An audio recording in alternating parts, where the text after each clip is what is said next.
At the top, we begin with some questions tonight about whether the family of a Corpus Christi police officer will receive his death benefits. As our Seth Kovar reports, dealing with COVID-19 deaths is uncharted territory.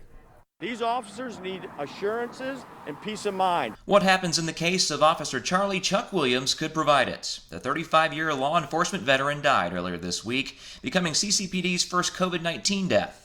It'll also be the first time that the city's presumed positive policy in regards to death benefits is put to the test. What that basically means is you will have presumed, if you come down with COVID, to have received it while on the job. Corpus Christi Police Officers Association President Scott Leeton got concerned the policy might have changed following something City Manager Peter Zanoni said around the time of Williams' death. He said he didn't think Williams and an airport police officer who also died from COVID-19 got infected on the job.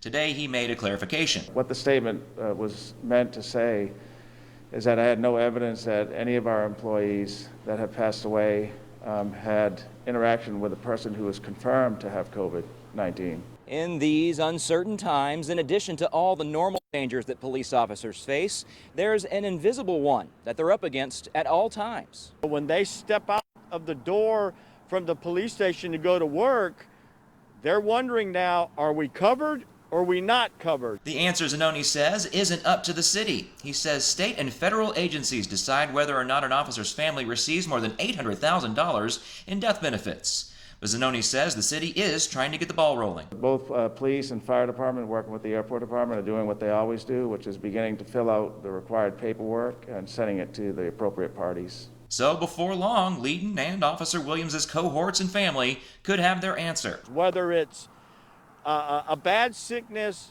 or the worst case scenario, and is my family being taken care of? Reporting in Corpus Christi, Seth Kovar, KRIS 6 News.